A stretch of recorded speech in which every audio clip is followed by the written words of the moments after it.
Well, I'd like to welcome everybody today to Catawba College. I'm John Ware. I'm director of the Center for the Environment here at Catawba, and I have been director for over a quarter century now. And you know, our center has functioned in a kind of an unusual way. We've been functioned very similar to a nonprofit organization over those 25 years, doing outreach. And in fact, it's on the web. You can get the web version, but if you didn't, we've got our 25-year anniversary celebration magazine out here for any of you that'd like to have one. But it gives an idea. But one of the interesting things over the years has been air quality.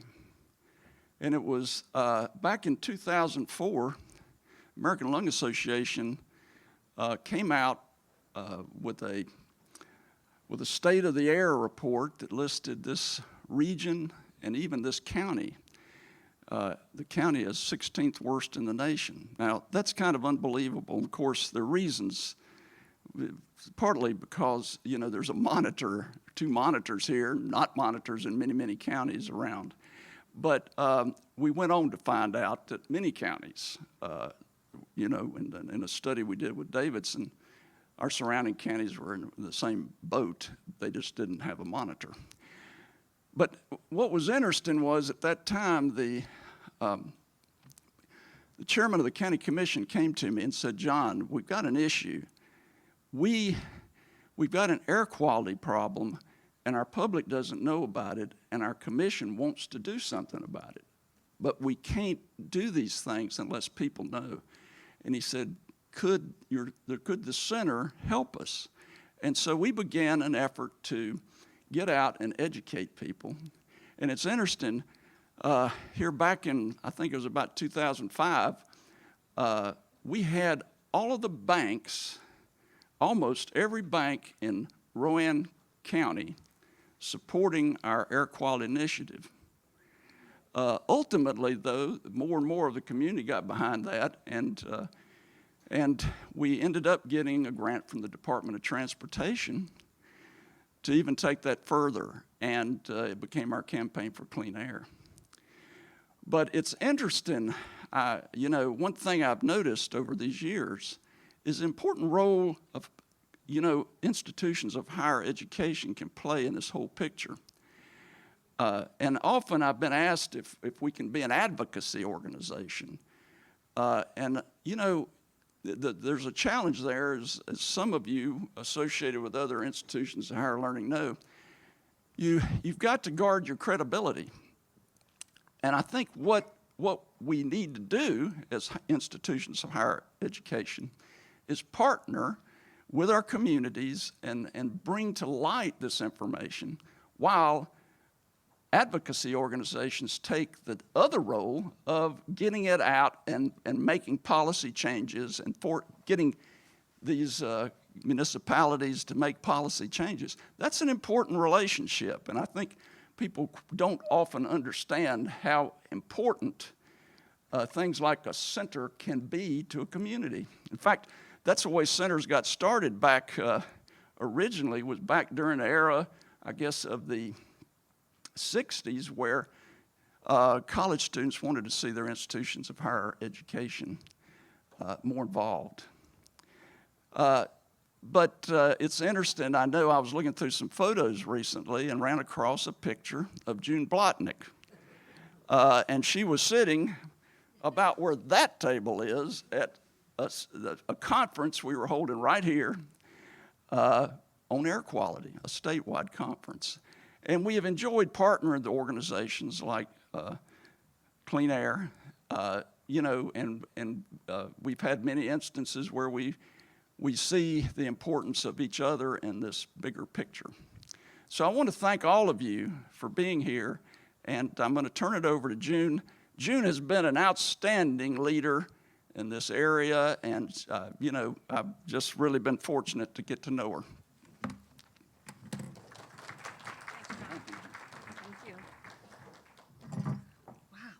This is a big thing here. Good morning. Good to see you all. Everybody awake? Okay. All right. Well, I am June Blotnick. I'm the Executive Director of Clean Air NC. If you don't know who we are a statewide nonprofit, and we're actually celebrating our 20th birthday this year.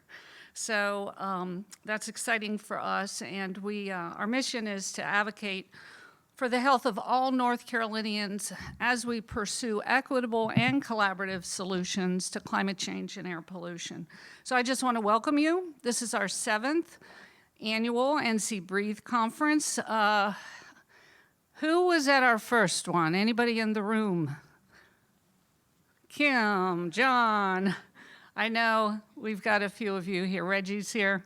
So the theme of the conferences have changed over the years, but for the last 2 years, we've chosen to focus on health, equity, and the climate crisis.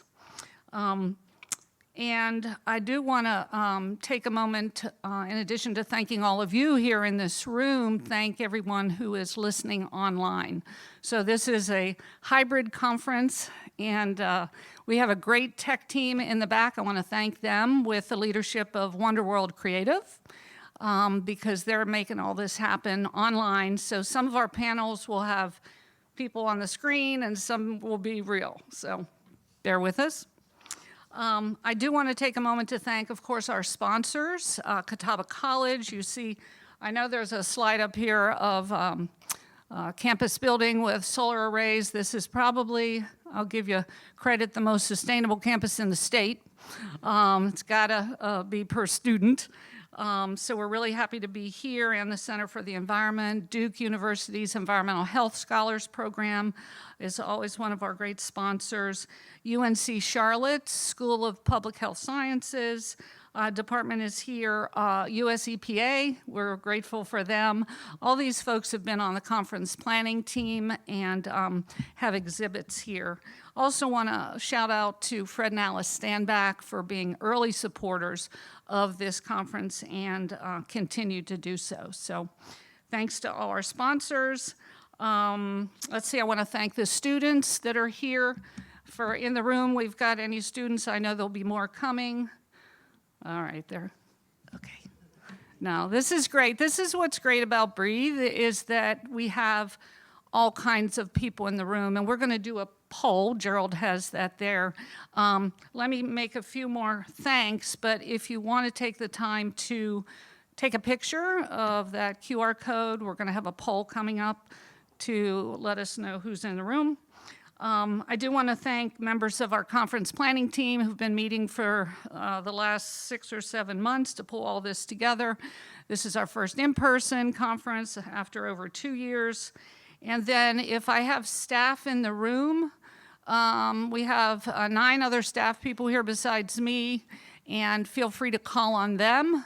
They're all coming down the hall now if you have questions. We want this to be a good day for all of you. So if you have any kind of questions, please call on our staff. All right, so I guess we'll do the poll, Gerald. Everybody see that? First one is, what organization or community are you representing today? And folks online can also see this poll. The code, Gerald, hang on. Gerald, can you put the code up again? Or not? And no, the QR code. There you go, Stan.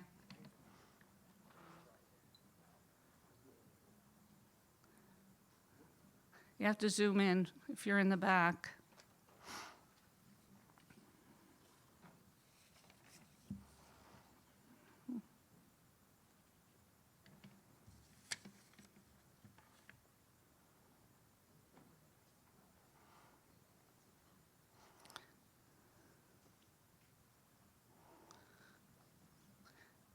Okay, I think everybody's taken the picture, and through the magic of technology, do we have our answers, Gerald?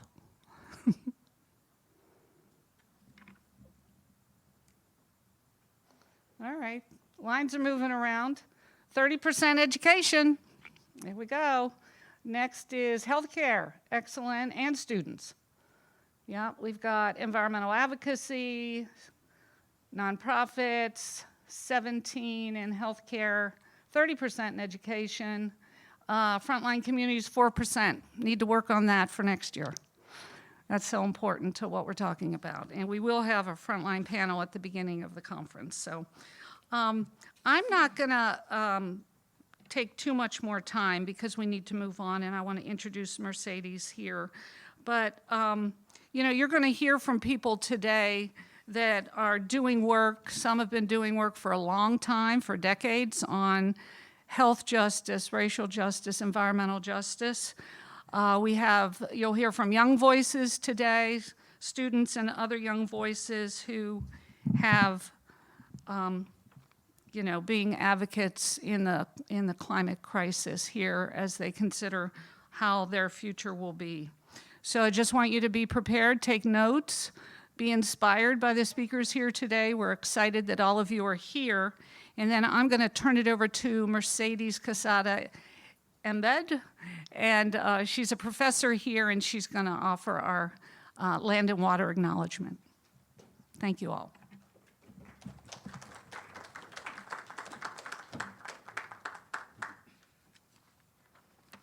Good morning, everyone. You'll have to pardon my laryngitis that I have just in time for conferences, just in time. We find ourselves in and upon a landscape that forms part of the original territories of the Catawba First Nation, partial territories of the Saponi and Lumbee tribes. The historical and present-day relationship of Indigenous communities, particularly the Catawba First Nation, is reflected in the institutional name of Catawba College and is becoming an increasingly important contributing perspective to the operational culture of the college. In fact, it's due in part to the work of our Equity, Diversity, Justice, and Inclusion Task Force, we call ourselves EDGI, that the college is currently in the process of creating a formal partnership with the tribe. This involves a lot of really exciting initiatives that will be forthcoming as the year unfolds, but they span academics, they span community, and they span institutional efforts, all those different facets of the college. What I want to share with you today is an opportunity for reflection, to recognize and honor that First Peoples should not and should never be treated as last peoples. Although such acknowledgements do not change what has been, nor change what is, acknowledgement does aim to ensure that we not historicize Indigenous persons to an abridged past.